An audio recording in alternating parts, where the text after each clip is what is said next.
Ito naman, mahigit isang buwan na lamang po barangay at sangguniang kabataan elections na. At natapos ng maimprenta ng National Printing Office ang mga balota. May balita live si Tina Panganiban Perez. Tina?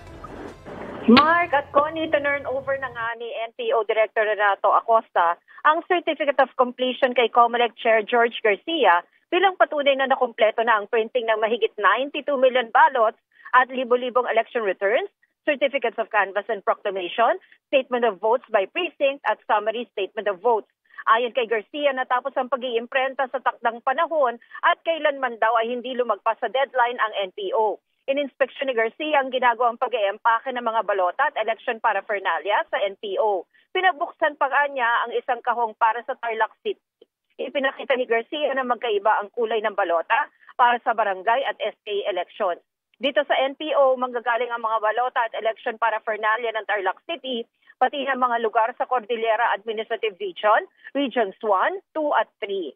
Sabi ni Garcia, yan ay para hindi gaanong malayo ang panggagalingan ng mga balota. Yung ibang balota at gamit sa election kasi, sa Santa Rosa, Laguna Warehouse ng COMELEC dadalhin at ipoproseso. Sa Laguna Warehouse, manggagaling ang mga balota para sa Visayas at Mindanao. Kasama sa pagproseso sa mga balota ang pagtimbang sa mga ito at pagbabantay ng Commission on Audit at ng COMELEC Internal Audit Team. Ayon kay COMELEC Spokes Director Rex Laudianco, mahigpit ang seguridad sa NPO. May mga nakabantay na PNP personnel. Para sa election 2025, sabi ni Garcia, nais ng COMELEC na i-bundle na yung papel para sa balota sa kontrata para sa pagsusupply ng mga makinang rerentahan ng komisyon.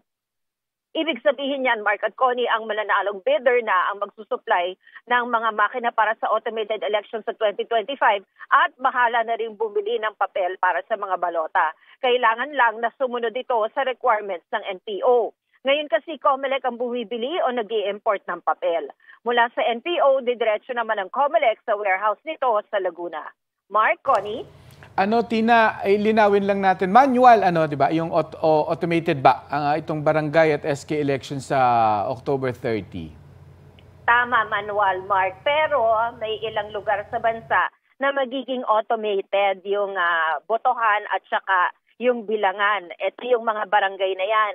Barangay Paliparan 3 sa Dasmariñas City sa Cavite, Barangay Zone 2 Poblacion sa Dasmariñas City rin, at Barangay Pasong Tamo, Quezon City sa 6th District.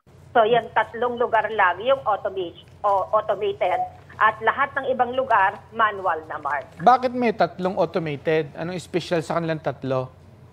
Di ba may plano yung COMELEC na gawing automated na yung eleksyon na pang-barangay at Practice SK, ito. pero hindi kasi umabot yon para dito sa 2023 at hindi rin nakasama dun sa preparasyon para sa 2025.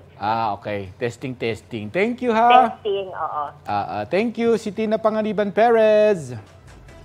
Balita ko, may tututukan kayo tuwing 11 a.m. sa GTV. Alamin ang mahalagang balita at impormasyong dapat nyong malaman sa Balita Ko tuwing Lunes hanggang Biyernes.